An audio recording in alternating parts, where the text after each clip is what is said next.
Hello, my name's Hunter. We're welcome back to the 7th episode of Finding New Films. We got our fucking logo up now. Say shit to me, bro. Swear to God, fuck with me. That looks clean as hell. Fuck with me. I got David here. David guys. is one of my best friends. He's one of my best friends for almost 10 years now at this point. It's wild. 2014, right? Yeah. Yeah, crazy. You have anything to say, man? So grateful to be on the podcast as another Q Crew guest. I'm really excited about this film and talking more about it. I am too. David got here like 2 hours ago, and we have been pre-coming about this movie for almost an hour now. I should change my pants. Yeah, they're pretty wet. I've changed mine. Benefits of filming at your house, right? I really, really enjoyed this movie. In a very sadistic way. This movie's like we were talking about it. This movie's fucking devastating. If you're not keyed in already, if you haven't read the title, if you haven't watched last week's episode, go watch it. Go watch last week's episode. What are you doing? Why are you here? But if you've watched this movie and you enjoy it, welcome. If you're watching this on the day that it releases, Happy Valentine's Day. Yes. Would you like to say Happy Valentine's Day to anyone? Jillian, if you're watching, Happy Valentine's Day. Aww. I love you. That's so cute. Yeah. I want to shout out my uncle, Richard, my dad, David Sr. Thank you guys for watching. I'm sure they are. Sure they are. Well, thank you for the Atik family for watching this. We watched the movie Apocalypse Now. We're finding new films, and we found Apocalypse Now. I don't know how grateful I am for having found that movie, but it's a good movie. Good movie. I don't know, man. The morality of this movie is a little unhinged. It is, yeah. I was surprised, not surprised, but I was just how old it is. Yeah. From 1979 it was filmed. So Korean War or Vietnam War ended 75, right? Something like that. Yeah. So this was filmed and shot out shortly after, within the decade. Right. So it was wild to see that time. Yeah. I mean, everything is fresh in the mind. Yeah. I mean, I mean, you could very easily have Vietnam veterans in this movie. I mean, I'm sure there are. Yeah. With the amount of Vietnamese people they use for this movie, I'm sure some of them were in those trenches. So seeing all that was a bit, jarring in itself, and then knowing when this movie has come out, I mean, the scale of this movie is absolutely insane. Right? I have a note in here that's I want to know the pyro budget for this fucking movie. Yeah. It's insane.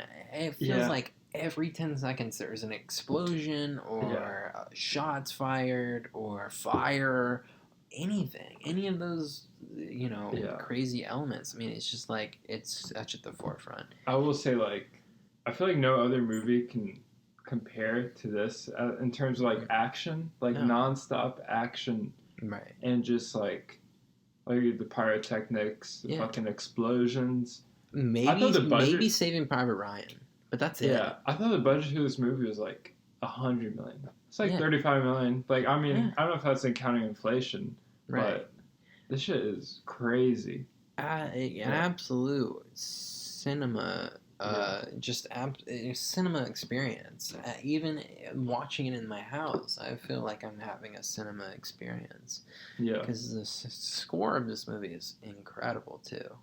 The sound is just incredible. Love that. But those are our initial thoughts. Normally we gotta lead into that, but boy, this movie just starts. This movie just goes. Yeah. And from the fucking start, from the second minute of the movie, you're just glued in. It drew me in. Like, it's super immersive from start to finish. Yeah. I've heard guys that do like movie podcasts now. I'm not gonna specifically name any names because it's not necessary, but just talking about how movies back in the day is just like it put you in this world that you didn't know anything about, and like you would explore that world, and that was the movie. Of you exploring this world you had no clue of. And this movie definitely fulfills that prophecy of being like, God damn, this shit is just potent. It's just potent. Yeah. But yeah. I think we should still go ahead and get into like the credits and the plot, and then we can get into our real thoughts, because I feel like we're chopping at the bits. We are. To get into the plot. Yeah. So I'm gonna get through this pretty quickly. I'm gonna at least try to. Runtime of this movie is 147 minutes. It's double written. The writers of the movie are Francis Coppola and John Milius. It's directed by Francis Coppola. It is scored by Francis Coppola and his cousin Carmine Coppola. And the camera work is done by Vittorio. Jesus Christ. So, I'll try that again. Yeah. Vittorio Storaro. This movie is narrated by Michael Herr. It's not even Martin Sheen. This movie is narrated by Michael Herr. And it stars Martin Sheen, Marlon Brando, Robert Duvall. The rest of the cast is filled out by Lawrence Fishburne, Dennis Hopper, Frederick Forrest, Albert Hall, and Sam Bottoms. Okay. Yeah. So now the plot. We got about 5 or 6 paragraphs to read, so I'll get through this quickly. The plot is as follows. During the Vietnam War, U.S. Army Special Forces Colonel Walter E. Kurtz has apparently gone insane and is waging a brutal guerrilla war against NVA and PALF forces without permission from his commanders. At an outpost in Cambodia, he commands American Montague troops who see him as a demigod. Burnt-out MACV SOG operative captain Benjamin L. Willard is summoned to I Field Force headquarters in Nha Trang. He is ordered to terminate Kurtz's command with, quote, extreme prejudice. Ambivalent Willard joins a U.S. Navy River Patrol boat, PBR, commanded by Chief Petty Officer Phillips, with crewman Lance Sheff and Mr. Clean, to quietly navigate the Nung River to Kurtz's outpost before reaching the coastal mouth of the Nung. They rendezvous with the 1st Squadron, 9th Cavalry Regiment, a helicopter-borne air assault unit commanded by Lieutenant Colonel Bill Kilgore, to discuss safe passage. Kilgore is initially uncooperative as he's not received a word about their mission through the normal channels, but he becomes more engaged after discovering that Lance is a well-known surfer. The commander is an avid surfer himself and agrees to escort them through Nung's Viet Cong-held coastal mouth. The helicopter squadron, playing Ride of the Valkyries on the speakers, raids at dawn with a napalm strike before Kilgore can lure Lance out to surf on the newly conquered beach. Willard gathers the sailors to PBR to continue their mission. Tensions arise as Willard believes himself in command of the PBR, while the chief prioritizes routine patrol operatives over Willard's, slowly making their way upriver. Willard partially reveals his mission to the chief and assuages his concern about why the mission should proceed. As Willard studies Kurtz's dossier, he is struck by his mid-career sacrifice Kurtz made by leaving the prestigious Pentagon assignment to join the Special Forces, with no prospect of advancing beyond the rank of colonel. At a remote U.S. Army outpost, Willard and Lance seek information on what is upriver and receive a dispatch bag containing official and personal mail. Unable to find any commanding officer, Willard orders the chief to continue. Willard learns via the dispatch that another MACV SOG operative, Special Forces Captain Richard Colby, was sent on an earlier mission identical to Willard's, and has since joined Kurtz Lance. Wait, what the fuck? Sorry. Did you type earlier? This yourself? No, this is from Wikipedia. Sent on an earlier mission identical to Willard's and has only since joined Kurtz. Lance activates a smoke grenade while under the influence of LSD, attracting enemy fire, and Mr. Clean is killed. Further upriver, Chief is impaled by a spear thrown by Montagnards and attempts to kill Willard by impaling him on the spear point protruding from his own chest before Willard subdues him and actually kills him himself.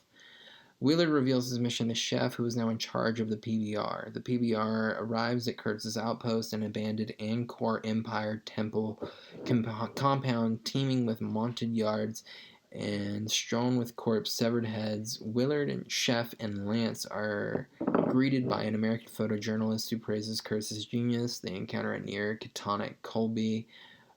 Willard sets out with Lance to find Kurtz, leaving Chef with orders to call in an airstrike to the outpost if the two do not return. In the camp, Willard is bound and brought before Kurtz in a darkened temple. Kurtz places Chef's severed head into Willard's lap, preventing the airstrike. Willard is released, and Kurtz lectured him on his theories of war, praising the ruthlessness of the Viet Cong. Kurtz discusses his family and asks that Willard tell his son about his death. That night, Willard tell his son about him after his death, his whole life, not just him. That night, as the Montagnards ceremonially slaughter a water buffalo, Willard attacks Kurtz with a machete. Mortally wounded, Kurtz utters, "The horror, the horror," and dies. All in compound see Willard departing, carrying a collection of Kurtz's writings, and bow down to him. Willard gathers Lance, boards the PBR, and heads back down the river, away from the leaderless Montagnards. And that is Apocalypse Now. Yeah. Alright, that's it, guys. I mean, no, it's good. That is such a mouthful, but, like, the movie is long as hell, but it doesn't really feel, like, drawn out, because, like we said, there's action, literally every frame, every scene, there's shit blowing up. There's like, you're on the edge of your seat, like, holy shit, is someone gonna die? At every turn. At every turn. Yeah. And it never, ever, ever puts forth the idea that somebody's about to die. In that moment, it doesn't telegraph anything. It's so great. Yeah. Yeah. What were your immediate reactions after finishing the movie? After finishing it? Honestly, it felt like a fever dream for, like, a war, like, Arab, like, movie. I mean, like, the most recent, like, war movie I've seen, we saw it together, was Dunkirk, right? Yeah. And that movie, it's, like, straight up war and, like, what it's about and, you know, in the action, but Apocalypse Now, it transcends, like, genre. It's not just a war movie. No. It's a horror. It's a thriller. Yeah. It's mystery, right? Yeah. It's insane. Yeah, the movie has no genre, and you know, knowing who Francis Ford Coppola is, you know, with The Godfather, I mean, it's just like you know, the man, when he writes, he just simply transcends genre with the way that he writes and the humanity with which he writes. Love it. Love the guy. It makes me want to watch The Godfather. Like, watching this movie is just like, damn, I really want to see The Godfather again. And that's a 3-hour movie. So that's pretty crazy. And he was like a kind of like a sole proprietor for this movie, right? Oh, for sure. Producer, writer. Yeah. Sorry, producer, co-writer, director, co-score. He did half the composing. Yeah. He had that vision, and he was like, fuck it, I'll do all the parts of the movie. He knew exactly what he wanted for this movie. Yeah. Everybody wants to talk about auteur directors, like people who fully understand their vision. I mean, you can't fully understand your vision than producing, directing, writing, and scoring the movie. That's wild. He didn't serve a nom, did he? This movie would make you think so. Right? I mean, genuinely. Yeah. I have no clue, but this movie would make you think so. Yeah. I mean, we gotta talk about, like, location filming, right? Like, oh, for sure. You felt like you were in Vietnam, right? Definitely. Like, there was no way that there's no part of this movie that's filmed in Vietnam. Yeah. And I haven't done any research to confirm or deny, but like it wouldn't matter. Yeah. It really wouldn't matter if I've done any research because you feel like you're there. Exactly. But so it makes it so immersive. Yeah. Right. Yeah. You know, I mean, like it's incredible. I have to burp. You want to talk? Yeah. So I guess we can talk about like opening scene. Martin Sheen, right? You have the score. Yeah. Which Coppola. Yeah. Right. put in for this film. It just immediately like, what the fuck is happening? Yeah. You see Coppola looking up at the ceiling fan. Yeah. And, it's humming. You have immediate like, holy shit! Like, see, that's PTSD. Like, it's just a ceiling fan, but he hears a fucking helicopter blades like running like. I loved. I have that as one of my notes. Is like the rotor throughout the whole movie, just having a helicopter rotor and that having that ground you in the main character's PTSD. Oh, that's so good. It's so good. And it's like, it tells you so much that whoever wrote this movie had exactly what they wanted in their mind. Right. Because it's from the get-go that you hear the rotor noise, and it persists until the very end. I mean, what better way to, like, write a war movie with, like, starting off with PTSD? Yeah. Especially Vietnam and grounding it with helicopters. Yeah. Yeah. Because it's like it's helicopters made Vietnam. Like, right. That was like the big innovation in that era. So, like grounding the movie in helicopters specifically was so cool to me. Yeah. Yeah, I loved how it started off. Like the very first images of the movie, you are watching the dust unsettle. Yeah, did you from like the that? bombs. Yeah, I love that shit. Like warfare. the helicopters landing or pushing the dust up into the air. You literally watch the dust unsettle, and then the whole movie just fucking crescendos from there. Yeah, right. I love that shit so much. I would say what made it like for me so immersive was.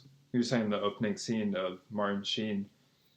It basically like it's the scene is just him like being insane, right? Yeah, like I mean he's just absolutely PTSD unhinged. He's just like drinking up late at night. He like trashes his whole room. He fucking punches the mirror, and then his hand's bleeding, and just like he smears it on himself. Yeah, and he's like thinking about like. His mindset's like in a war mindset, and he's just like, you're just in a room chilling. Yeah. Like, bro, get breakfast or something. You don't need to be like, he said it's like, I feel the walls getting smaller on me. Right. While I'm in here, Charlie in the bush is getting stronger. And I will say this, I don't know, what is Charlie?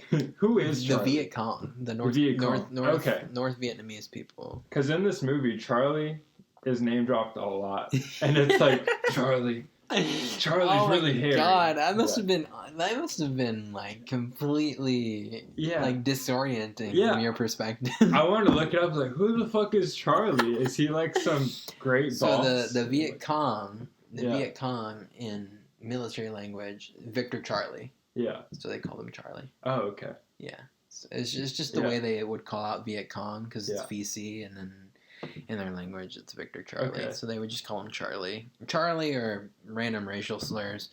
I heard like 5 or 6 in here that all refer to Vietnamese people. Yeah. So, that's the time. I mean, this movie isn't very inclusive. As we'll get into, there's probably a lot of shit that's in this that wouldn't be. Shown or like in movies today? Probably. Yeah. I mean, who knows? I mean, that's all a different discussion for a different day. But, this movie for what it is, I enjoy it. We watched Taxi Driver on the first episode, and there was some really disparaging things said about black people in that episode, in that movie. So,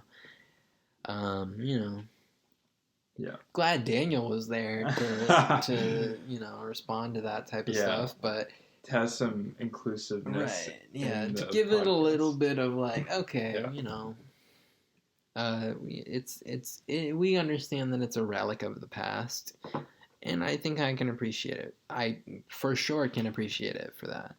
And also, so the opening scene, he's in Saigon, right? Mm-hmm. And it's not even a war in Saigon. Saigon is South Korea. Yeah, right. South Saigon Vietnam, is no more after the war, right? Yeah. So I thought it was just like a cool like history piece, like Saigon after the war was ended, North Korea took over. At least I think we're not gonna speak in absolutes. I have no idea, but yeah, Saigon. I have no. Oh, you did. I did because I was like Saigon, like I've never heard of that before. Yeah, I've heard of Pyongyang. Yeah, now it's like a 3-word like city, like Oni something. Ho Chi Minh. Maybe. Okay.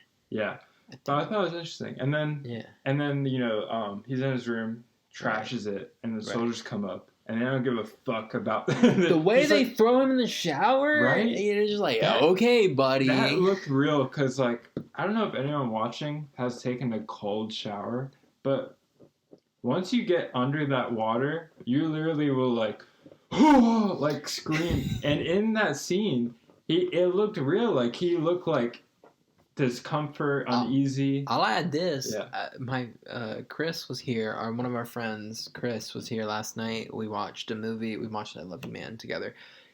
Nevertheless, he was telling me about Apocalypse Now because he had seen it before, and he told me when he punches that mirror, it looked real. That was real. Yeah, no, he split his hand open. Yeah. No, he's like it was full Leonardo DiCaprio and Django. He split his hand open, and like when he rubbed it, that was real blood. Like all that was real. You couldn't tell. Like, and when he got put in that cold shower, that was real blood. Yeah. He was like reacting to his wound being put in the shower. That's the thing about this movie.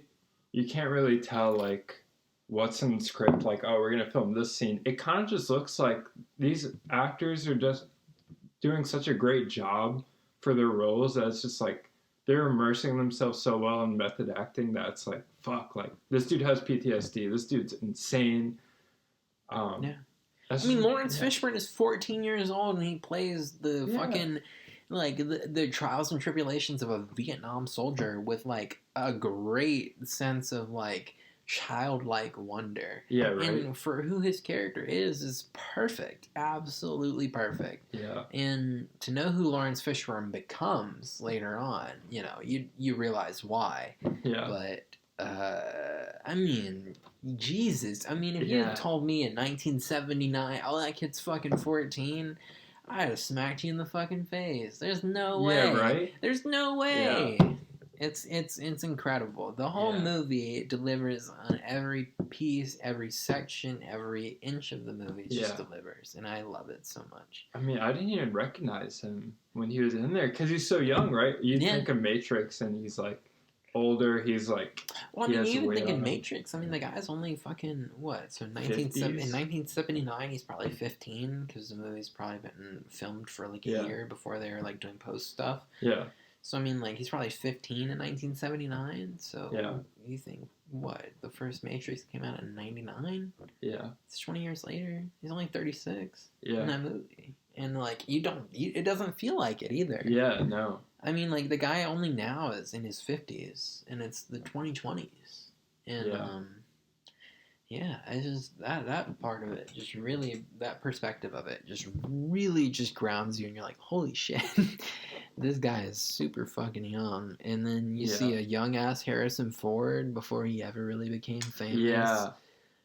Pre-Indiana Jones, pre-episode 5 of Star Wars. I mean, episode 2. I mean, if you're considering I was expecting him to have such a big role in the movie. He literally had, like, 5 minutes of on-camera time, probably. He doesn't even have a name. He was just the colonel. He was like a colonel. And he looks like a preteen. Like, he looks like someone who's in high school. And it's crazy. Think of, like, you're watching Indiana Jones or Star Wars. Like, this dude, like, doesn't even have any facial hair. Imagine seeing him in 1977 and seeing Star Wars. He's he's the savior of that movie. I mean, at the very end. And then Just seeing him in Apocalypse Now 2 years later, and he's got a 5-minute bit role. Yeah. It really perspectivizes what Star Wars was to the culture. And it's like, nerds loved it. People who love comic books loved it. People who love superheroes loved it.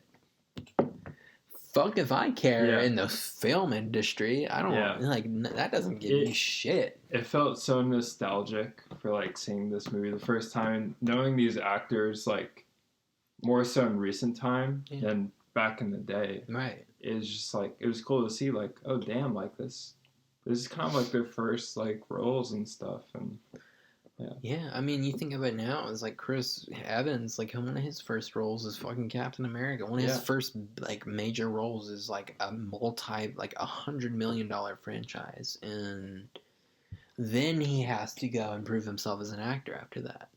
Yeah. You think of it as a reverse of like, oh, this guy had to prove himself as a genuine actor, and then he got that big money role. And, it helps perspectivize the type of respect that you need to give to guys like Harrison Ford, guys like Robert Duvall, guys like Martin Sheen. I mean, fucking Martin Sheen took a heart attack for this role. I believe it. He literally had a heart attack. Like on set? On the set, on production. They had to stop the mid filming to make sure he recovered from a heart attack. I fully believe that, honestly. Yeah, I mean, it's Yeah. And you go to Martin Sheen again, like, so the start of the film, it's narrated, but not by Martin Sheen. You said someone else. Right? I didn't even know that. You could have fooled the fuck out of me. Oh my god. I knew. Or not knew, I suspected it wasn't him because it had such a different it's such a different voice and tone, intonation. Yeah. And I was just like, I mean, honestly, there aren't too many movies now where it's like narrated like that from the get-go. I mean, like fucking Batman. That's the only movie in my recollection I've seen that's kind of narrated, and I thought it was cool to see. It's not like a utilized technique or like art in movies where it's narrated, because it is hard to do, but it fits this movie so well. One of my notes down at the very near the bottom says voiceover is well done and not overused, although it is frequent. And that is a true testament. If you can frequently include your voiceover, have it move the story along, and at the same time you can end the movie and say, man, I loved all the voiceover spots. I loved every part where he was voicing over, like, his experiences and stuff. And I mean, if you watched last episode, I said the same thing about Ad Astra, and I didn't realize until doing research for this movie, those movies were both interpreted from the same source material. Not necessarily adapted from that book, but their interpretations of their stories are both taken from Hearts of Darkness. I don't remember the author's name at this point in time, but, it's very funny to me that I picked this movie. Right. And then last week it has like a direct correlation to the movie that we just watched. But, But the narration, it kind of is like foresight to the end of the film. So that's another thing that draws you in. It's just like it kind of hints to like the end of the story, but you don't know what's gonna happen, right? Because he's speaking like kind of past tense, like after all events happen, but you're watching the beginning of the film, so it's like, fuck, like what's gonna happen? It is super suspenseful. I mean, It just keeps you on the edge of your seat the whole time. Yeah. It's awesome. We're going to hit a break right quick. We're going to hit a very, very, very quick break. I might grab another beer. We'll see. I think I have 20 seconds, though. So we'll see you after the break. Thanks for tuning in. Well, welcome back, guys. We're back. We're back again. All right, we're going to talk about our actual thoughts about this movie. We're going to really go in depth about our thoughts. You want to start off? Yeah, I mean... I think the last thing we ended off on, I like talking about his PTSD, like, relation, like, paranoia and delusions, like, early on in the movie. Yeah. And we talked about him hitting the showers, so... Yeah, true. So... after that, as you know, he was taken in by the soldiers, and he was in the room of Harrison Ford, and what was it like? They give him the orders while they're fucking eating a roast beef dinner. Yeah, right. Yeah, a very intimate dinner. With, eating like kings in a country that they're absolutely tearing apart. Yeah, right. Yeah, it was such a funny dichotomy. Yeah, and then they play the tape of Kurtz, which is like, I guess the villain or like the final boss of this movie. Right. It's basically feels like Bowser the whole movie. He does, yeah.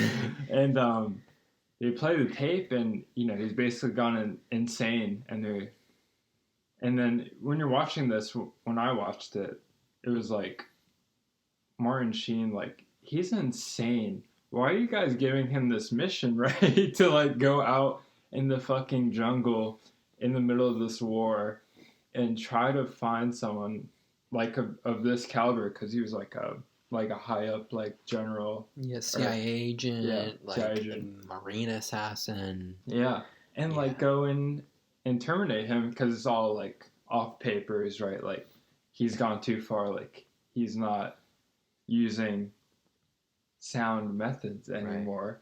Right. So we'll give you this mission, and after watching the movie like full out, like you kind of see watching back that like they knew that he wasn't like some James Bond character. Like he was just so insane, and he believed like he had this purpose, and he's like, yeah, I'll do it. Yeah.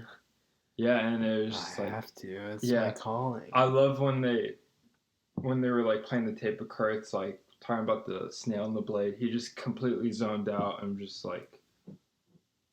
He was just like out of it the whole time. He fully understands the mission, fully understands what he has to do, and when he gets there, he acts like he has no fucking clue what he needs to do. Right.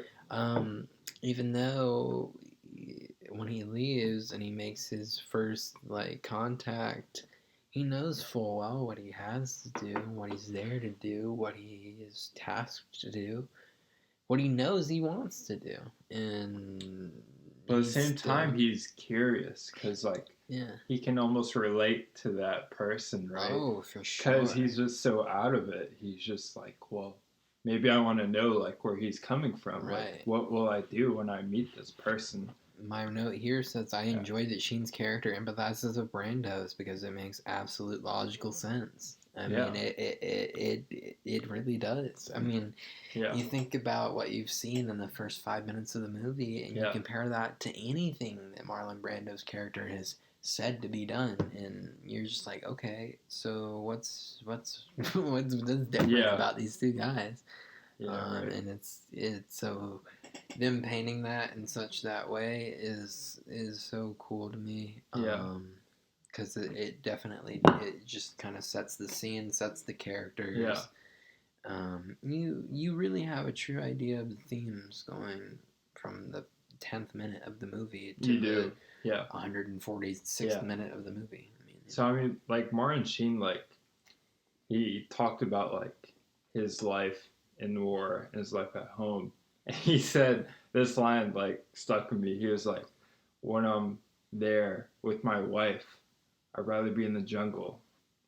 And then when I'm in the jungle, I'd be at home." But he said, like, he barely even talks to his wife. The only words he said was, when she served him with divorce papers. Like, that's just clues you in on this dude's mindset right now. He's just like, he has understands, no purpose. He understands almost. That he has sociopathy. Yeah. Like, he understands that he's borderline a sociopath. And then he is starting to realize that once he's in Saigon, and he's like given those days where he just has to brew with his own thoughts. I mean, and he destroys his room.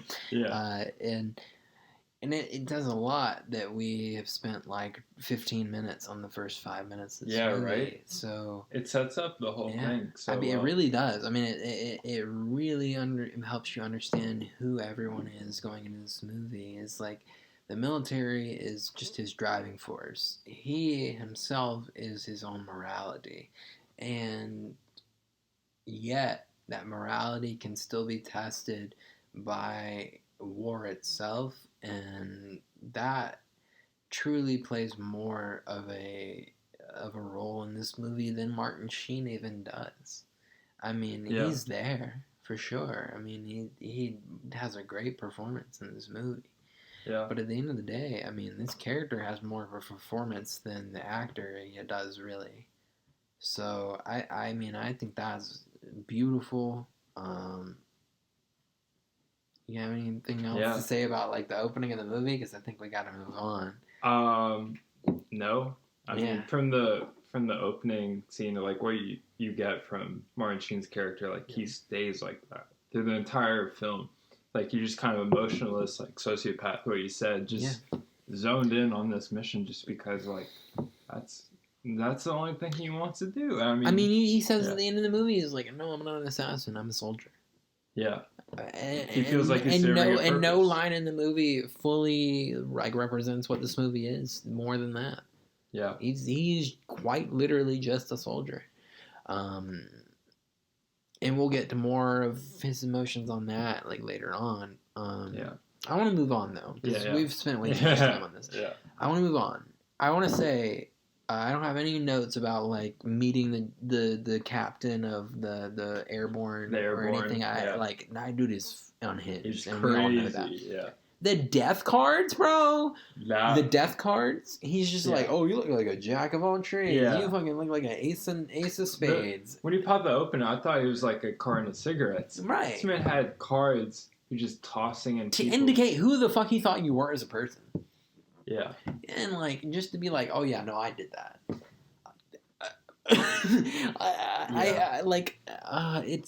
That was so crazy. I think it's such a great representation of, like, for sure, Americans in war. Like, we're just, like, out here, like, just shooting guns and, like, doing shit, like, shooting the shit. Like, this dude, like, throughout the movie where, like, you see him, he's just, like, like, just chilling, like, just doing what he wants to do. That guy just wants to do whatever the fuck he wants to do, and then there's a war happening outside of that.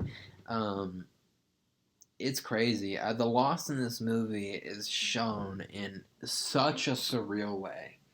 Yeah. Like, loss in general is so surreal in this movie. I mean, dude, when some of the guys from the actual boat die, I feel like I've lost a family member. Right? And, like, you feel so heavy, even though you've known the fucking war atrocities that they've committed. You still feel like, God damn, he doesn't deserve that. Yeah, because the whole time you're expecting, like, someone to die from the get-go, right? Yeah. But it's prolonged in the movie, so when it actually happens, it's like, damn, like, war is so unpredictable. I think like, this movie portrayed it so well. It's like, you don't know when you're gonna die, you know how you're gonna die. You're just out there, like, you know, using your fight or flight response, and you're just, like, shooting the gun, and, you know, a stray bullet or an arrow hits you, and you're just dead. And to speak again to Martin Sheen, like, he was unfazed out of the whole thing. Like, there could be, you know, bullets blazing and bombs dropping, and you're just like, well, same thing with the airborne officer. He's just like, let me surf. That was a crazy issue. Nah, it legitimately is. That really, really, really. I have the quote: "Charlie don't surf." I put that quote in there. Yeah, he was like, "Come on, man, Charlie don't surf. I'll fucking stay here and surf this 6-foot wave. I don't give a fuck." I thought it was so funny. He was, like, fanboying over Lance because he was like, "Hi, you're Lance the surfer? Let's go, Charlie, and go 6-foot peak." Yeah. Damn it, why don't you tell me that? But that plays the view of, like, Americans in army or in war. It's like, we're the entertainment capital of the world, but at the same time, we're the imperialist capital of the world. Yeah. For a country that broke themselves off of imperialism, we are an imperialist-ass country, and that firsthand mixed with the superficiality of the like, celebrity culture that we breeded. Yeah, that was so cool. It was a great representation of, like, what America's all about, and now, like, power and military. Like, when he called in the the napalm strike. He was just like nonchalant, like, yeah, America has way better technology. Like, fucking just call them napalm and just bomb these Vietnamese. And just all you gotta do. Yeah. And like, all you gotta do is drop fire bombs on these people and they'll just die. You're like, you're right. Yeah. No, that's exactly what will happen. And he doesn't care. All he wants is to make sure that he hits those 6-foot waves. And the fact that he got them into the cove by tempting them to go surf, it's such organic. Everything in this movie is so organic. Of like, Martin Sheen's taking advantage of this guy's love of surfing. Yeah. For his own personal gain to get closer to Marlon Brando's character. He's incredible. Yeah. And they use fucking Ride of the Valkyries by Wagner on their attack. That shit was menacing. I recognize that song. Yeah. Is this like the first movie to use that in like a war scene? I have no idea. Because like I recognize that like outside of any movies, and it's just so funny. Like you just have these attack helicopters. That's definitely become the like go-to song when you have an attack scene. Yeah. I love that. I hope this would be the first movie to do something like that because that would be awesome. I don't know if it is though. Yeah. Coppola, he was hitting it with the sound, the fucking score. He had a few needle drops. He had 2 Doors songs in this movie, and he had that song. So I think those were the only 3 songs that weren't like the score itself, but the Doors songs fit very well. It was right at the beginning of the movie and right at the end of the movie. So I felt like it was done very well. Yeah. But like I really like at this stage of the movie, you really sense a progression and like an epic, like he's going through almost journeys or tales where he's meeting new characters. He's progressing himself because he's the main character, right? Right. And he's going through these steps to get to his mission. And it was just cool to see like he gets point A, point B, point C, point D. You see his whole, any major arc that happens in this movie is fully realized and seen. You got 2.5 hours to deal with here, and that's 100% enough. And and the fact that they went back and put more into this movie is a little insane to me. Yeah, after watching this movie, can you imagine like 50 more minutes of like anything in this movie? Because it there never feels like there's a lull. No. But it's like, what else? Like, could you put in like just more? I literally don't. I don't know. Yeah. I wonder that about the Redux, but I don't know that I'll ever watch it. I don't. I don't need to. Like I don't feel that I need to. It's kind of just like when Zack Snyder made Justice League. It's like, why is this 4 hours? Yeah. This doesn't need to be 4 hours. Yeah. There's nothing that you could have put in here that could convince me to watch another hour of this movie. Nevertheless, the original movie, how it is, I love it. It's awesome. Yeah. I think, okay, so my next note was that we've already talked about it, the consistent use of the helicopter sound in the score. Yeah. We talked about the Rise of the Valkyries. We talked about Lawrence Fishburne being 14. The aerial cinematography. Crazy. It's 1979. Crazy. We need to remember this. Yeah. We need this has to be 100% considered with this movie. This is 1979, and the amount, number one, and two, the quality of aerial cinematography that they're able to get in this movie. It's insane. Unrivaled. It just feels like you're in the war, like you're with these helicopters, like going to drop on a landing zone or like a war zone and fucking fight, and it's just insane. Because like you think about the budget again, like I was thinking about the budget, like shit must be outrageous. It's like 30-something million. I mean, we don't know again inflation, but still, that's crazy. They have these these like I literally have I have one more note in between this, but I have this note. This is, I wonder what the amount of the budget was dedicated to strictly to pyro. Yeah. Just strictly to blowing shit up. Because when they're filming in the helicopters, like it feels like you're in there, right? I don't know behind the scenes, but like I feel like they did film it in the helicopter. There's no like there's no way. There's no CGI. There's no green screen. I've seen the CGI in Star Wars. That was 2 years before, and I've seen the original cut of Star Wars without like the added George Lucas bullshit from like the 2000s and stuff when he went and reanimated the movies and stuff. I've seen the original. Through my friend that I was friends with as a child, because his dad was like a super big Star Wars fan. I've seen those original like effects, knowing what's capable in 1977, knowing that they had to make Jabba the Hutt out of fucking paper mache. That's insane that this movie came out 2 years later, right? And you're just like, was it filmed on? Was it like film? Or like, because it has like a grainy quality where it's like you can tell it's old school, but it's still like, it's great. I mean, I don't know the digital. I don't even know the digital existed in 1979. I have no clue, honestly. But that just added to the nostalgia of it. It's just like you have this like great like old school film quality shots of these helicopters in the sky and these great landscapes where you feel like you're in Vietnam. Or like, Eastern like Asia, it's amazing. Like I was not expecting that watching this movie. Me either. I really expected this movie to be like a caricature of what Vietnam was like, and I should have expected more from the director of The Godfather, but who knows? Next note. Ooh, excuse me. Next note I have. Next note I have is everything being practical effects is literally blowing my mind for a film of this scale.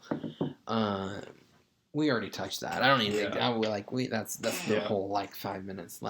So realizing that Captain delivering him to Brando was just as bad as Brando himself, the leader of the first 9th Division of airplanes, of like the helicopter guy. Him realizing that he was just as bad as Marlon Brando, his character, like the big bad villain.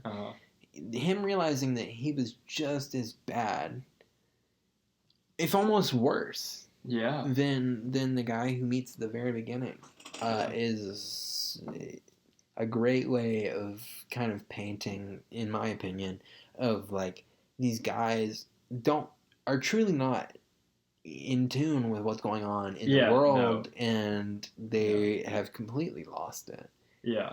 I mean, I think that's like great representation of like life in that setting of war, because you're just like, it's such a great jump from going to your like cozy American lifestyle to war, where you're just like, you can't forget about all your like privileges and amenities. You're just some dickhead. Like you're just like imperializing or fighting a war you're not supposed to be in. And you're just like calling in these napalm strikes, and you're just shooting the shit basically.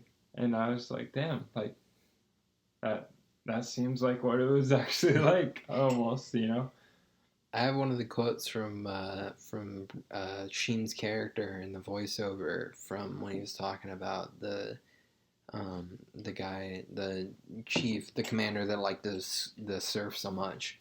He says, it wasn't just insanity and murder. There was enough of that to go around.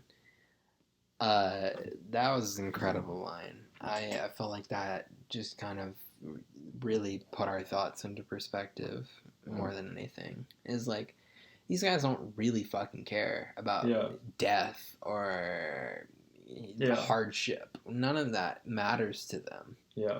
It's just like, I want to be doing what I want to do.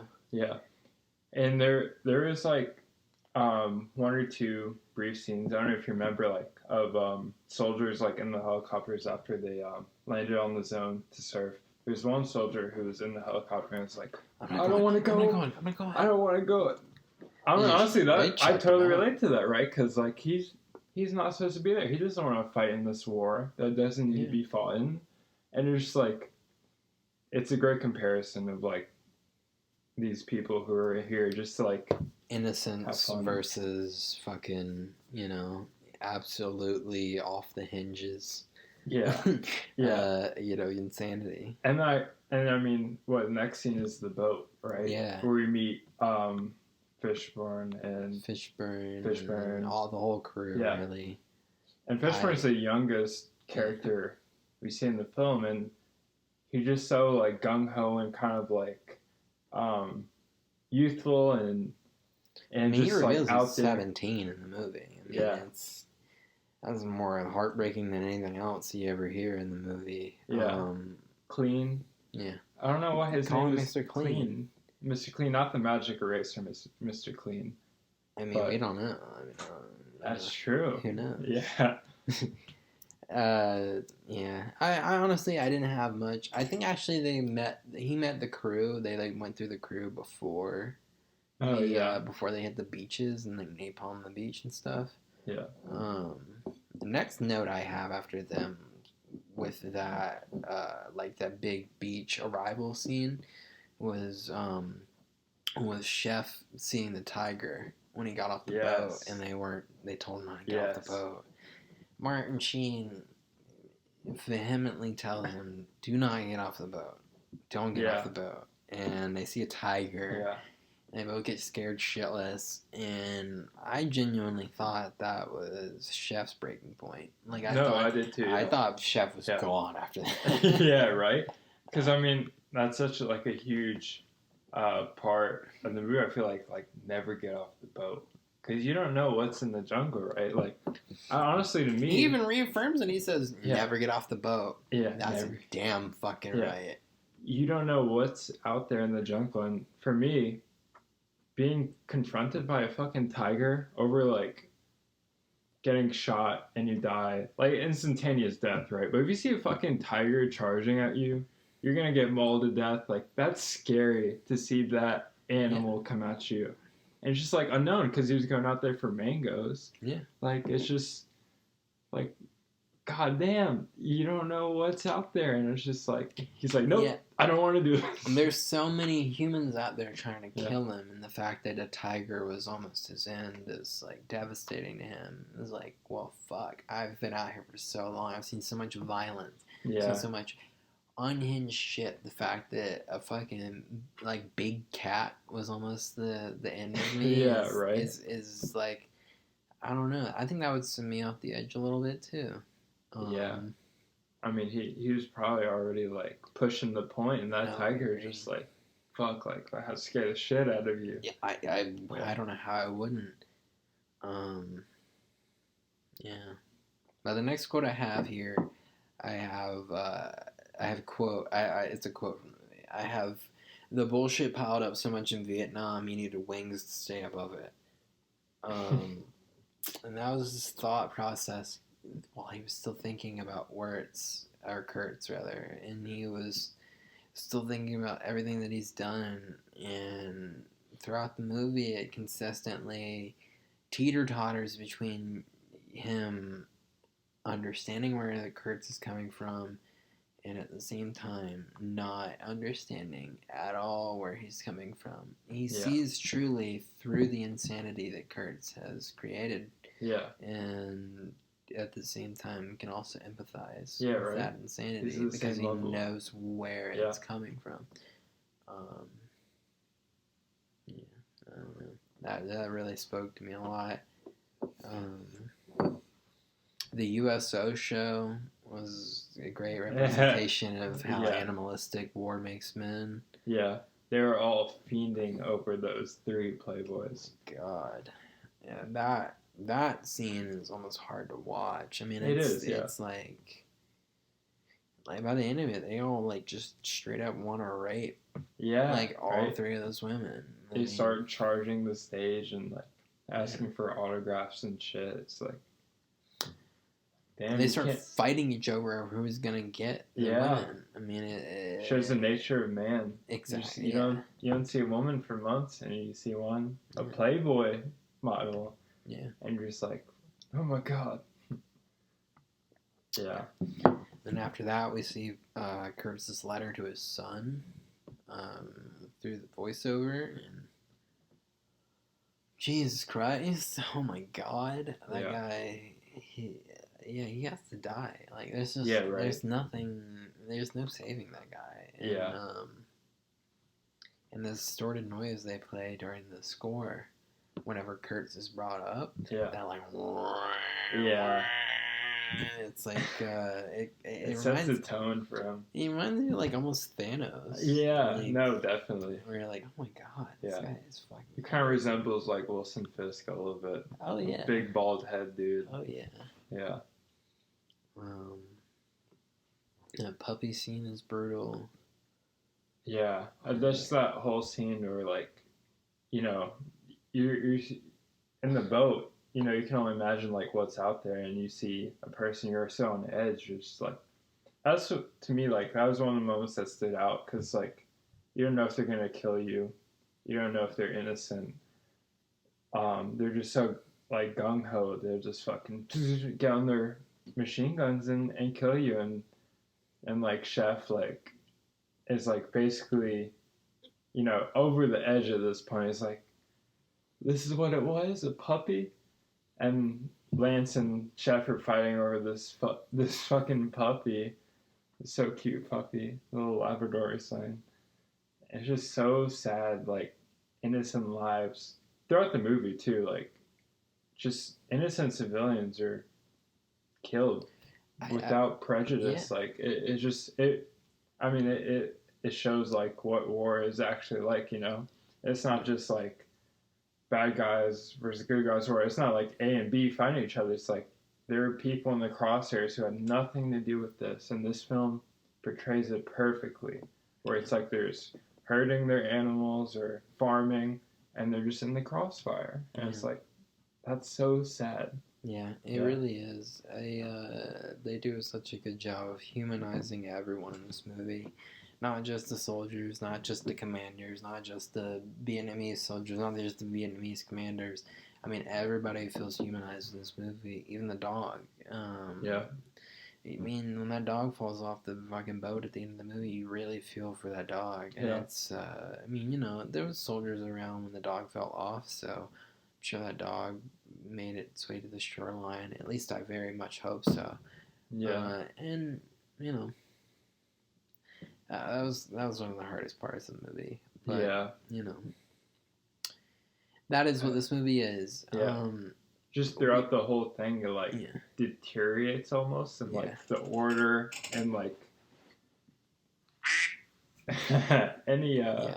was it time? Yeah, we gotta set up a break. We'll hold that thought, though. Yeah. I'm honestly just gonna switch the camera right over. We'll be right back. Yes. We're gonna be right back with the end of our thoughts about the end of the movie. Then we're gonna talk about the themes, and then we're gonna talk about the like how we rate it on our list. And then we'll be back after that. But definitely stick around for that. We'll see you then. Cool. We're back for the last bit. Yep. At the very most, it's going to be like 25 minutes. But we're back nonetheless. We're back nonetheless. Bro, that fucking scene where Roach pulls out the fucking China Lake, the grenade launcher, and Echo sound located. The dying Vietnam soldier. That was insane. I said the China Lake scene made Roach look like a bad motherfucker. Yeah. And then you have, quote, you know who's in command here? And he just looks down and he goes, yeah. Yeah, never reports back though. So that's what I was saying, like, the progression of the film, it starts out where it's, like, stable, like you have, you know, commanding officers, soldiers, like a whole plan, and it gets out, it's like, it's more murky. You have this, like, Jack, like, insane airborne officer, and then you're here where there's no one commanding them. They're just they're just fighting. Roach is like taking a nap mid-war, and just and they're just like, "Hey, we need your grenade launcher." like I love that. I love that the further you go up and the more the captain of the boat is like, hey, I don't know if we should be doing this. The more and more the direction becomes murky for everyone. Not even just Martin Sheen's character, because you know his task from the second the movie starts almost. So like, you put that in perspective, is like, okay, well, these guys have no fucking clue what they're even going at. Like, they have no clue what they're driving towards. But Martin Sheen has an idea, and he has to kind of work on a fly to make sure he gets there. Yeah. It makes you think, like, do they even send, like, an officer, like, commanding officer in, like, the front lines, like, in the fucking center of the war? Like, did they just send people who were, like, just gung-ho fighting? Like, you know? It's interesting because, like, you know, you're not going to put yourself in danger if you're the fucking surfer airborne officer, like, who's just casually just having a good time. Yeah. It's so unhinged. Yeah. This movie is just unhinged from the second it gets going, and it just further unhinges itself until it's absolutely unhinged. And you don't even feel like watching the same movie at the end of it. Yeah. I don't know. Yeah. I think from here we got to talk about Clean's death scene, though. We do. So on the boat, obviously we have Lance, Clean, Chef, and the pilot of the boat. Yeah. Who is he? I don't remember his name. Yeah, I don't either. But basically, like, I don't know how they're surviving through all this shit. I guess they're just like, because you're not in the jungle, right? You're on the river, so like you're kind of more low key if there's like guerrilla warfare where you're just, you know, just cruise on the river, right? And then they go through shit all the time. What's his name? Pops up pink flare or like a Lance. Yeah, Lance. Yeah, Lance is basically he's like he's tweaking. He's tripping the fuck out. He's tripping the whole time. He's a surfer. Like he's just in his own world, which we'll get into later. They got that mailbag though from the people when they met them at the bridge. That they like had the last outpost. Yeah. The last like American outpost before you get to Cambodia. They hit that bridge and they get a mailbag and they get some orders for Martin Sheen's character. And the mailbag has orders, Martin Sheen's character gets orders that, like, you know, so we sent somebody else on the same mission, and now he's a part of the cult. Yeah. And then otherwise, the other guys are getting like great mail from like their lovers, their family members, whoever. Yeah.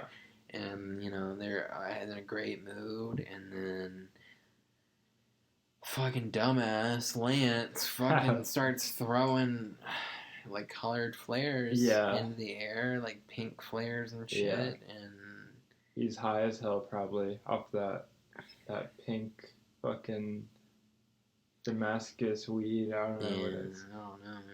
But the juxtaposition of that gets Clean killed because they get ambushed, and the hardest part about that scene is the tapes. And this is the only part of this movie that made me cry, and I think that says a testament to what this whole scene was. You learn early in this movie, this kid's 17, you personally hear his mother describing what his future will be like, describing what his future could be, describing what she wants for his future. Like grandkids. They're going to buy him a car when he gets back. They're saving money to buy him a car. Yeah. And nevertheless, the visual you see is his lifeless body wrapped over a fucking MG machine gun. It just showed how tragic war is, right? And then the fucking reaction of the captain boat. Yeah, because you understand through visual language alone. Yeah, this guy sees this kid as his fucking son. Yeah, because he's like middle aged, right? And you see this fresh teenager who hasn't even experienced life, and he's out in a war zone, and he's just like youthful, fucking face. He's a free spirit, and he dies, and it's like that look that they hold on the captain's face, man. That will never leave me. I mean, he looks so fucking in shell shock. Yeah. That makes me sad even thinking about it. Exactly. It makes me so sad to even think about it. Yeah. It's so sad, like, imagining you have, like, a whole future planned. Like, you know, like 60 plus years and you're not even 20 yet. And you're in this war, you're fighting for someone else. And you die tragically like that. And it's just like his mom saying those tapes, saying like everything he's gonna get when he gets home, like his future plans. It's all just like poof in thin air. And they even build off that when the captain of the ship dies, and he looks at me and goes, "A spear?" Yeah. He's in so much shock that something so primal was the cause of his death. Right. He's missed so much gunfire at this point. He's like, "Are you fucking kidding me? A spear is what kills me." And he lets that really like murk his whole morality in general. I mean, he tries to pull Martin Sheen's character into the spear.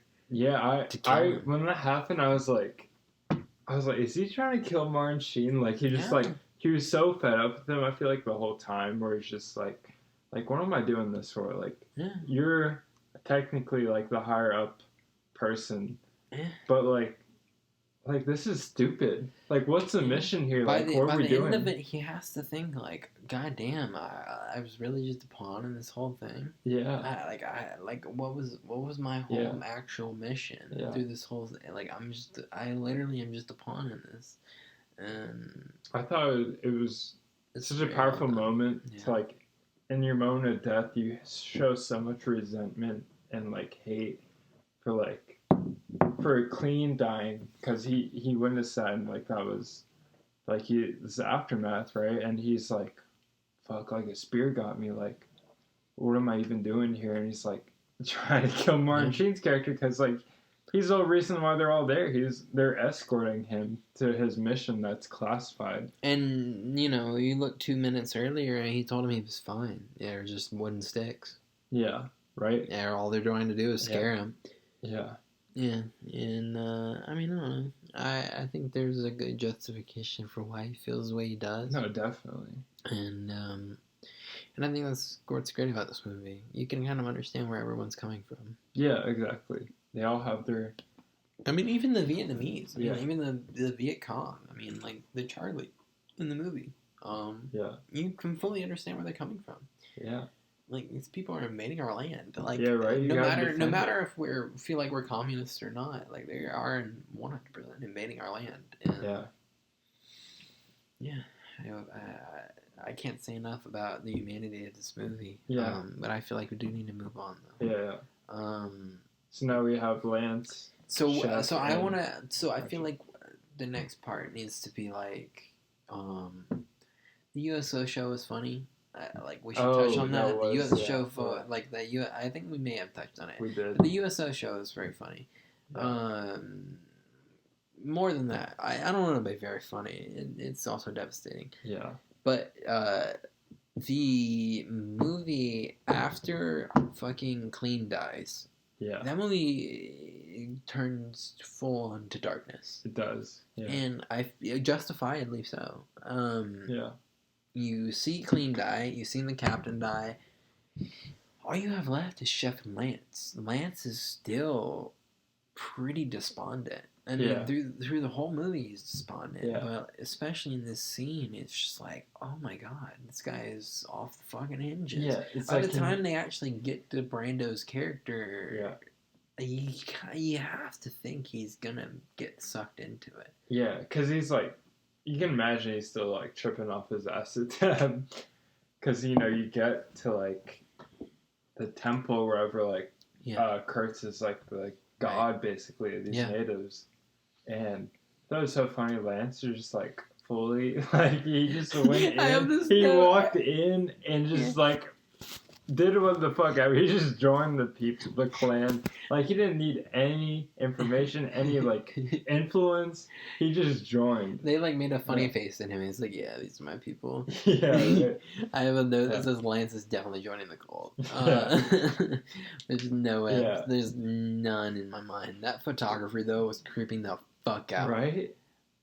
That photographer did a great job. He did acting because like.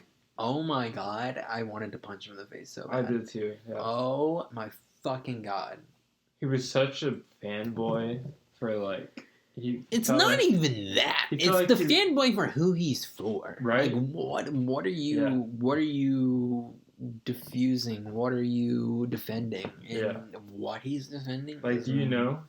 Like, so much more gross. Yeah. He doesn't even really know. He's just like, oh yeah, this guy talks in poems. Yeah. This guy reads poems out loud. Yeah. That's so scary. And there's one scene where he was talking to Martin Sheen's character. It's fast forwarding a little bit. But Kurtz like is reading from his book of wisdom or whatever. His poems are like proverbs.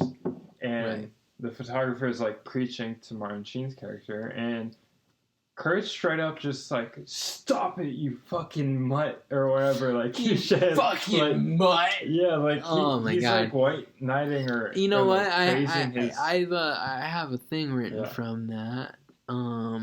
He goes, the world doesn't end with a bang. It ends with a whimper, and with a whimper, I'll find my way. And he walks the fuck away. Yeah. And that's the last you see of the photographer in the movie. Yeah. I thought that was incredible. The world does not end with a bang. It ends with a whimper, and he whimpers the fuck away.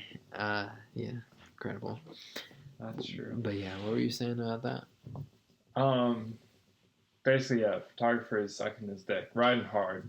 But, like, as soon as you get to, like, where Kurtz is in like his like clan or whatever, it's just such a huge tone change in the movie that you don't really expect, because like it starts off like the whole like 3/3 is such huge war centered scenery.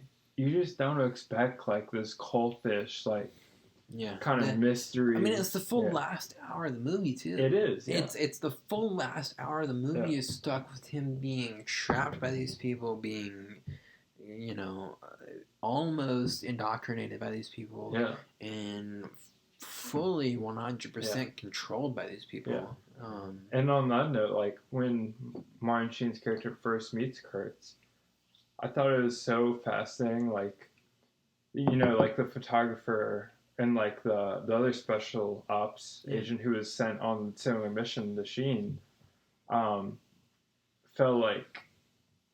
to his power of persuasion. You know, when Martin Sheen's in there, he's like, well, where are you from, son? Trying to relate to him, like, I'm from Ohio. Like, I know Ohio. I've been in the river. You know the river? Yeah. He's trying to, how far like... away are you from the river? He's trying to, like, put his guard down, persuade him.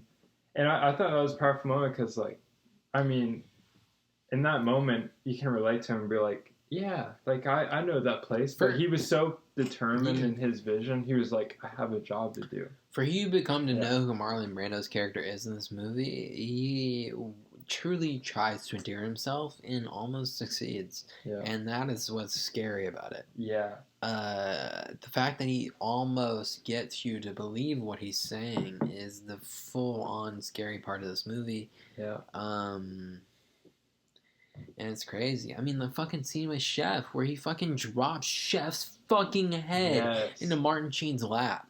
I mean, truly, and honestly, I've never seen a fucking scene more unhinged than that fucking scene right there. I've never seen... What is that? More movie recording has been automatically stopped. Why is that? Oh, that's not supposed to happen. Oh, no. I got that when I did. We have no more storage.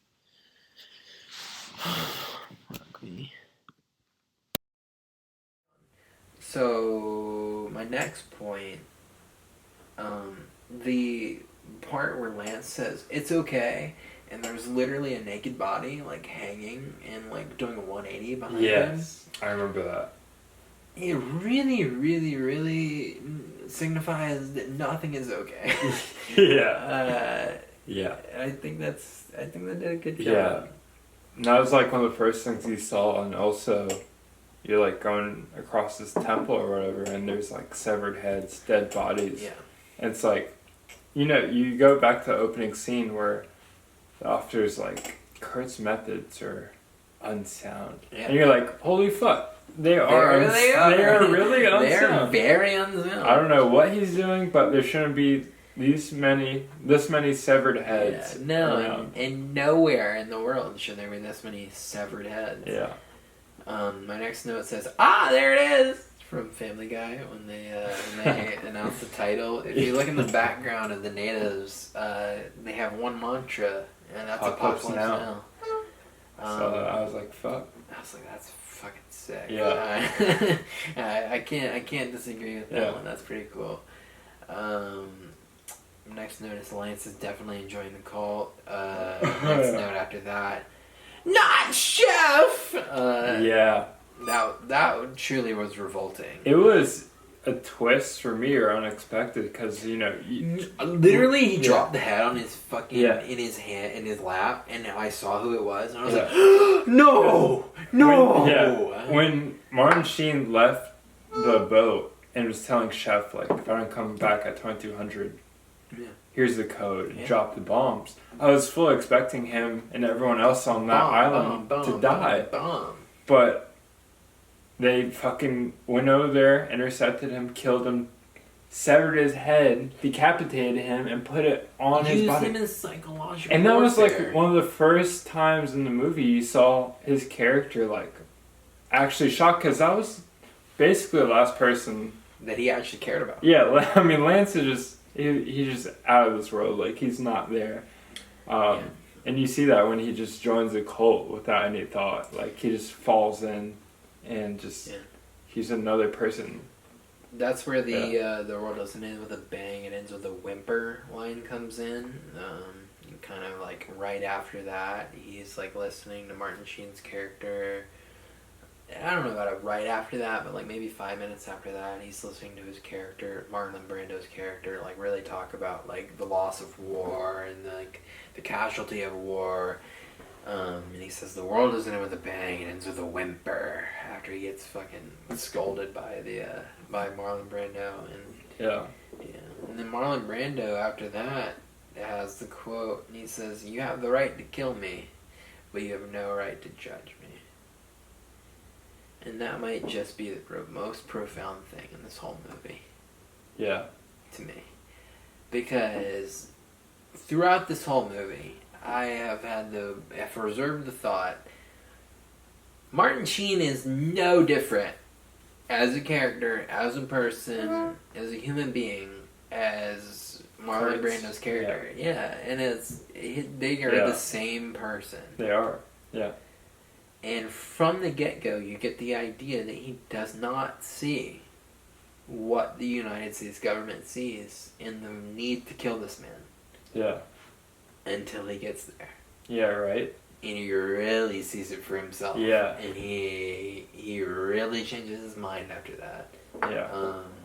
Knowing exactly what he needs to do and what he has to do, what he eventually does. Yeah. And I love the process of having him figure that out, because it's all visual. Forget a voiceover. He doesn't give anything away in his voiceover. Yeah. And if you watch last week's episode, you'll know the same thing happened in Astra. The guy has psychological evaluations, and he passes every one of them, even though he is full well honest with the system itself. Yeah. And they know that he's not honest. And they know that he's being honest. And they know that what he's telling is the truth. Yeah. And yet, still, they process him for a passing of the evaluation. And they allow him to continue the mission. Yeah. And that, I feel like that insanity, like, when they show him like basically as a prisoner in these like just no room cages, like bamboo cages where he's just being fed water like once or twice a day probably, and rice. Like he still knows that he has a mission to do and he's determined to do it. And I just thought that was like, that's powerful, like from the start. Like he had no emotion and got to the end and he's just like, I'm doing this. I know, it's like, damn. The visuals in the end of the movie are incredible. The visuals in the beginning of the movie are incredible. The visuals all throughout the movie are incredible. But specifically in the end, the use of darkness in that movie is so well represented. And the use of half darkness, the full light, and the full darkness just paints more of a picture than anything you could have said ever will.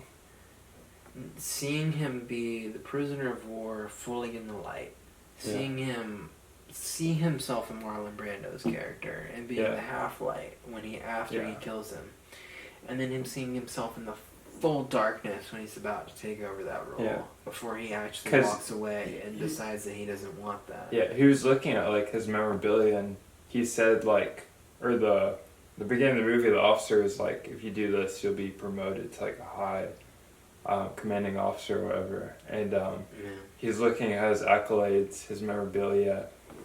I just thought it was fascinating. He's like, I'm not even like in this. I'm not even in the fucking army. Yeah. I'm just doing in the machine. Yeah, and can we talk about the cow? Or I have that's one of the things. It's like the bull? Was that a real cow? That was a water buffalo. Water buffalo? Did they kill that? That was in real life? Was literally my interpretation of it. Like they actually killed a water buffalo. That's what it looked like. That's genuinely what it looked like. Again, this movie is set in '79, and now with like, I don't know, animal laws or whatever, or just like the welfare of lives in general. A movie wouldn't kill an animal on screen, but in this movie, it looked too real, very too real, and it just made me think like, oh, it's too old school. Did they kill the animal? I feel like they did, and it was very disturbing and gory, and I was just like, it added to my feeling. What did you find? Coppola defends killing live water buffalo for film. Okay. That makes a lot of sense now, because there's no way they CGI or special effect or makeup. You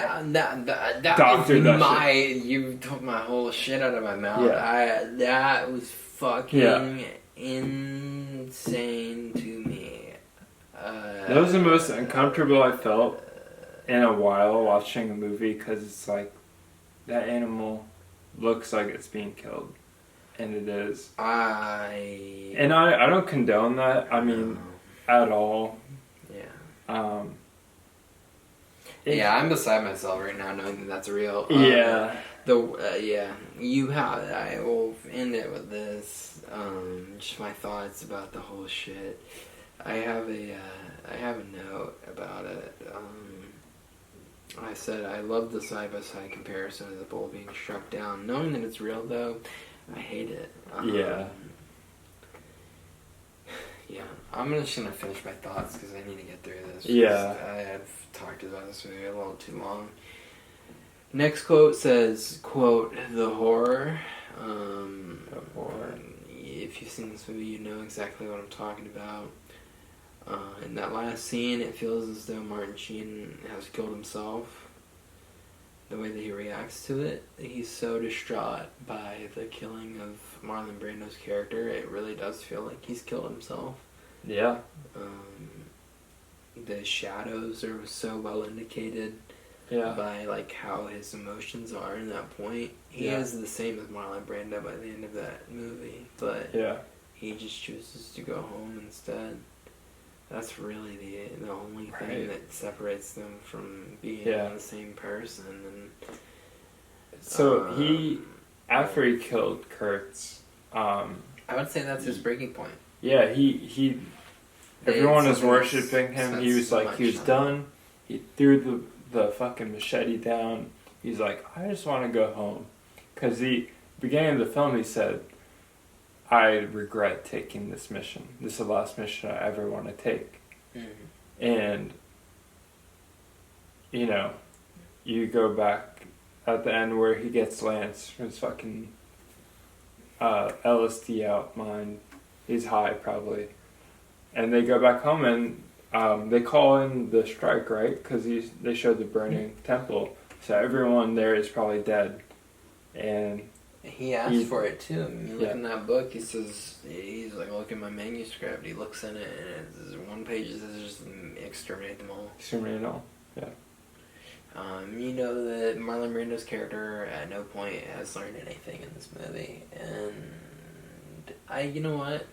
I think that is possibly the best thing that could have happened for this movie, because you can't endear any of these characters. Yeah. Who the fuck are you endearing in this movie? Yeah, right. None of them. None of them are endearing. You're not rooting people. for anyone. And at the end of this movie, and that's so interesting about this movie, you don't root for anyone. As much as I may have cried for Lawrence Fishburne, it's because of the tragedy that so happens to be his character, not because his character is so good that I'm distraught over fucking what happened. Like, this movie kind of just puts you in the scenario and in the mindset of what happens.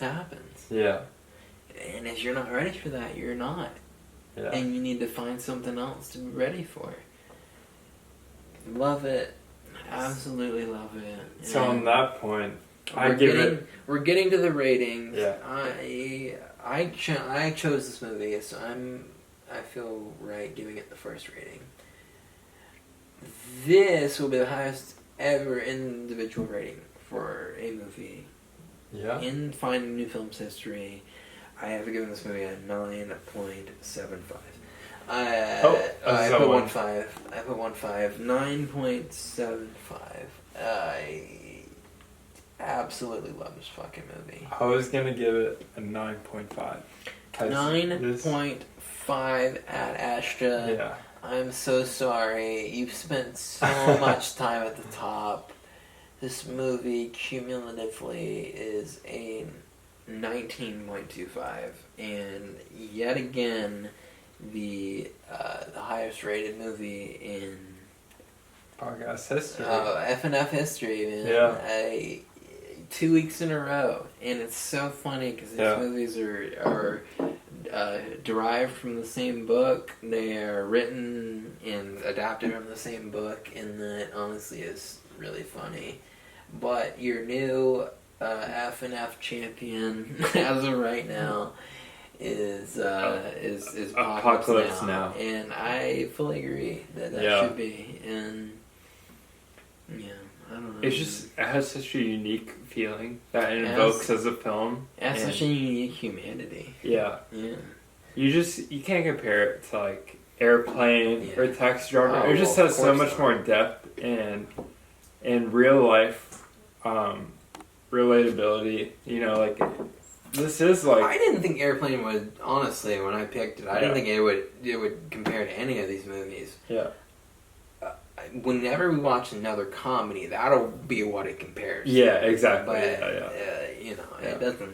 it doesn't belong in this category as we have picked the movies so far. But over the course of this podcast, we'll pick more comedies, we'll pick more silly bullshit.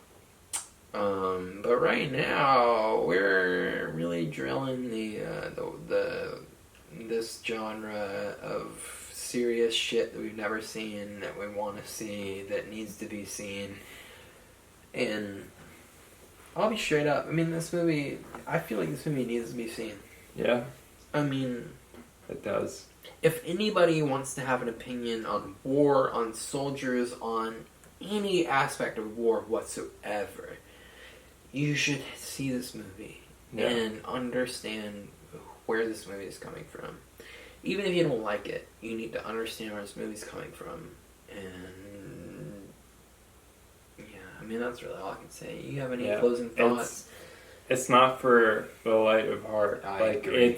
It's heavy. Yes. It's a full immersive experience. I think you'll be grateful for watching this film because it's very well made and thought out, and it's just a great piece of cinematography history and cinema history, like writing wise, cinematography, writing, action, directing, cinematography, pyrotechnics, costume design.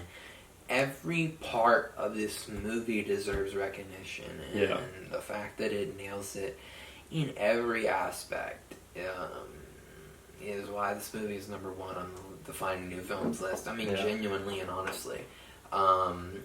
We will find another movie that we agree that is better than this.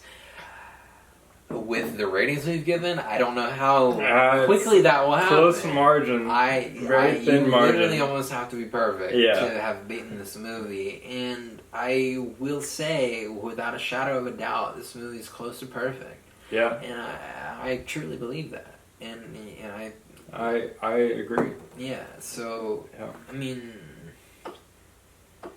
we're finding new films. We'll continue to find them. Yeah. We'll find them in every crevice. I mean, we've watched comedies, thrillers, dramas, situational dramedies, romantic comedies. We'll continue to find shit in crazy crevices of the world. I will watch sport movies. I will watch anything.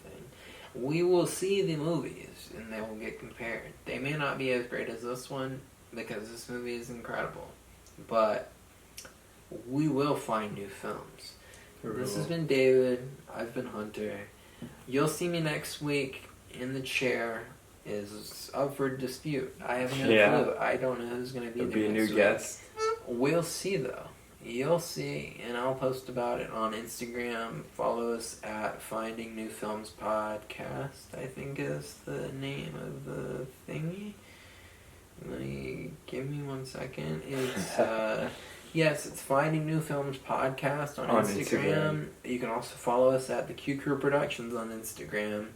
Subscribe to this channel. Like this video if you liked it. We put a lot into this.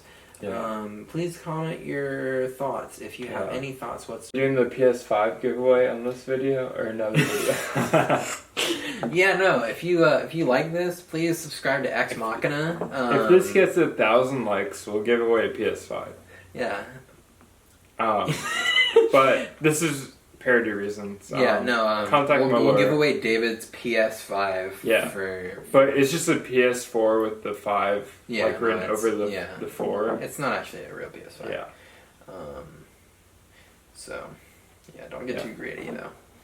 Anyways, my name's been Hunter. His name's been David. We've been finding new films. We've found Apocalypse Now. We'll find another one next week. I thank you guys so much for tuning in. I want to thank you for tuning in next week because I know you will. Because this podcast is addictive. Yeah. Thank you, Zach, for tuning in. No, for real though, happy Valentine's Day to everyone watching. Happy Tuesday if you watch this afterwards. If you had a great Valentine's Day, and nevertheless, we wish you all the luck in the world. Yeah,